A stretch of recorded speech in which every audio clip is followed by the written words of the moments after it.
আজি ৰহা সমষ্টিত আপোনালোকৰ যি এই উৎসাহ আৰু আপোনালোকৰ আনন্দ তাক দেখি মই নিশ্চিতভাৱে ক'ব পাৰো সুৰেশ বৰা জিকিবই হয়নে নহয় জিকিবনে নহয় ৰাইজে ইলেকশ্যনটো 26 তাৰিখে কিন্তু ৰাইজে আজিয়েই কৈছে যে আমি সুৰেশ বৰাকে ভোট দিম পদুম ফুলৰ ছবিতে আমি ভোট দিম হয়নে নহয় শ্ৰদ্ধাৰ ৰাইজ আপোনালোকে জানে লোকসভাৰ নিৰ্বাচন মানে প্ৰধানমন্ত্ৰী পাতাৰ নিৰ্বাচন বিধানসভাৰ নিৰ্বাচন মানে মুখ্যমন্ত্ৰী পতাৰ নিৰ্বাচন এইবাৰ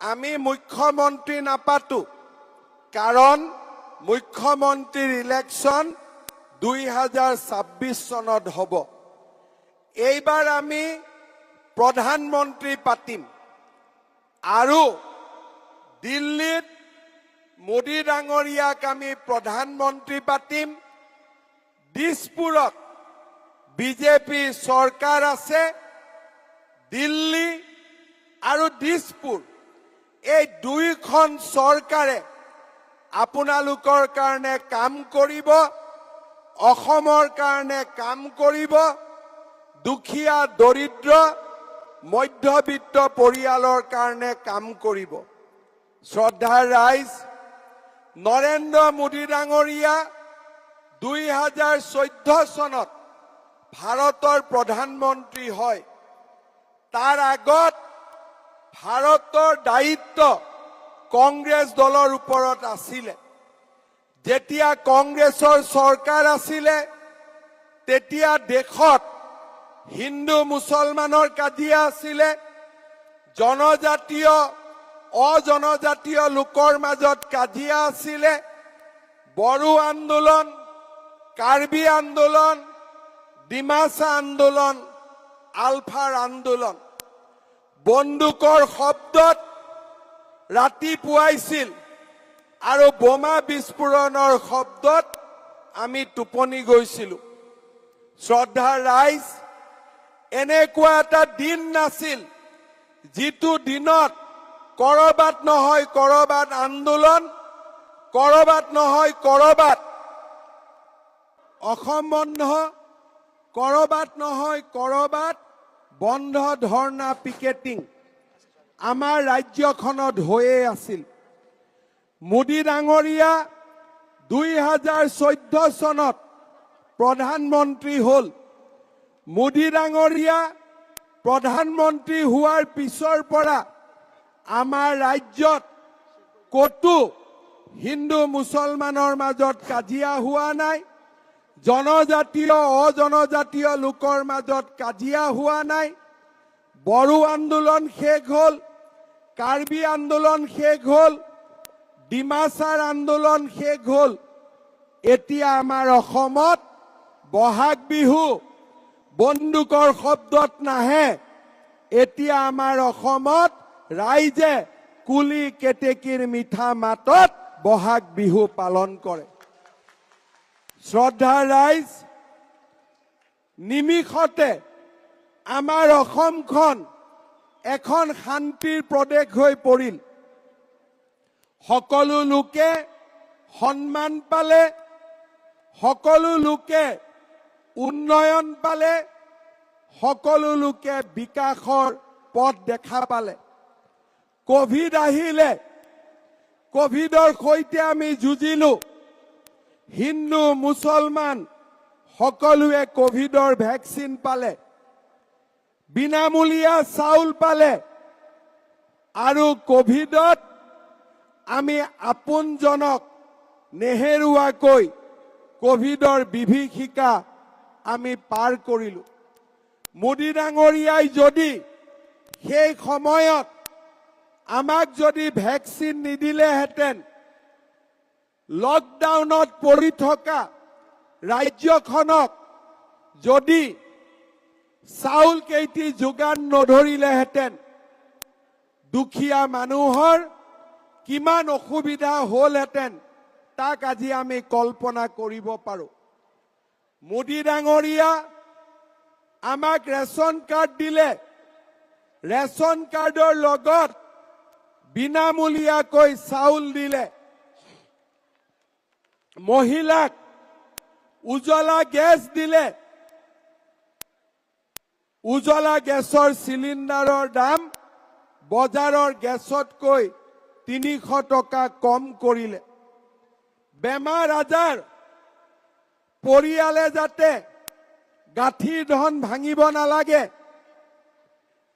ল'ৰা ছোৱালীয়ে দেউতাকৰ ট্ৰিটমেণ্টৰ কাৰণে যাতে মাটি বাৰী বিক্ৰী কৰিব নালাগে, তেখেতসকলৰ বাবে আয়ুষ্মান ভাৰত কাৰ্ড আনিলে এতিয়া আমি হস্পিটালত 5 লাখ টকালৈকে বিনামূলীয়া ট্ৰিটমেণ্ট পাব পাৰোঁ। গাঁৱে ভূঞে নতুন ৰাস্তা হ'ল, গাঁৱে ভূঞে দলং হ'ল, জল জীৱন মিছনৰ পানী আহিলে, আমাৰ গাঁৱলৈ বিদ্যুতৰ খুঁটা আহিলে। শ্ৰদ্ধাৰ ৰাইজ, মোদী ডাঙৰীয়া এইবাৰ আমি যদি মোদী ডাঙৰীয়াক ভাৰতৰ প্ৰধানমন্ত্ৰী কৰোঁ, মোদী ডাঙৰীয়াই অসমৰ কাৰণে কাম কৰিব, আমাৰ কাৰণে কাম কৰিব আৰু অসমৰ যুৱক যুৱতীসকলক আগুৱাই যোৱাত সহায় কৰিব। শ্ৰদ্ধাৰ ৰাইজ, 2021 চনত আমি সকলোৱে ৰাজ্যত এখন বিজেপি চৰকাৰৰ বাবে ভোট দিছিলোঁ। আপোনালোকৰ আশীৰ্বাদত মই অসমৰ মুখ্যমন্ত্ৰীৰ আসনখনত বহিছিলোঁ। ইলেকশ্যনৰ সময়ত মই ৰাইজক কৈছিলোঁ যে যদিহে আপোনালোকে বিজেপিৰ চৰকাৰ পাতে, আমি 1 লাখ ল'ৰা ছোৱালীক চাকৰি দিম, ঘোষ নোখোৱাকৈ চাকৰি দিম, দুখীয়া ঘৰৰ ল'ৰা ছোৱালীয়ে চাকৰি পাব। আজি আমাৰ চৰকাৰ 3 বছৰ হৈ গ'ল। এই 3 বছৰৰ ভিতৰতে আমি 1 লাখ ল'ৰা ছোৱালীক চৰকাৰী চাকৰি দিলোঁ। 1 লাখ, এটকাও ঘোষ নাই। আজি অসমত চাকৰি দিবৰ বাবে কোনেও ঘোষ খুজিব নোৱাৰে। চাকৰি পাবৰ কাৰণেও গাঁঠিৰ ধন ভাঙিব নালাগে। আমাৰ অসমখন পৰিৱৰ্তন হ'ল। এতিয়া মই আজি আকৌ ক'ব খুজিছোঁ যে মোৰ 1 লাখ চাকৰি দিয়াৰ কাম হৈ গ'ল। অহা এবছৰৰ ভিতৰত মই আৰু 50,000 ল'ৰা ছোৱালীক চৰকাৰী চাকৰি দিম। চাকৰি কোনে পাব? ঠেলা চালকৰ ল'ৰাই। চাকৰি কোনে পাব? ৰিক্সা চালকৰ ল'ৰাই। চাকৰি কোনে পাব? কাৰোবাৰ ঘৰত বন কৰা মহিলাৰ ল'ৰা ছোৱালীয়ে। চাকৰি কোনে পাব? দৰিদ্ৰ পৰিয়ালত। চাকৰি কোনে পাব? মধ্যবিত্ত পৰিয়ালত। যোৱাবাৰ যেতিয়া আমি চাকৰি দিছিলোঁ, এখন ঘৰতে 2-3টাকৈ চাকৰি পাইছিলে। বহুতৰ ঘৰত চাকৰি নাই। এইবাৰ আমি সিদ্ধান্ত লৈছোঁ যে যাৰ ঘৰত এটাও চৰকাৰী চাকৰি নাই, তেওঁলোকক আমি 10 নম্বৰকৈ বেছি দিম, যাতে চাকৰি নোপোৱা মানুহৰ ঘৰতো চৰকাৰী চাকৰি হ'ব পাৰে। শ্ৰদ্ধাৰ ৰাইজ, আজি এইবোৰ কথা কোনে চিন্তা কৰিছে? বিজেপি চৰকাৰে চিন্তা কৰিছে।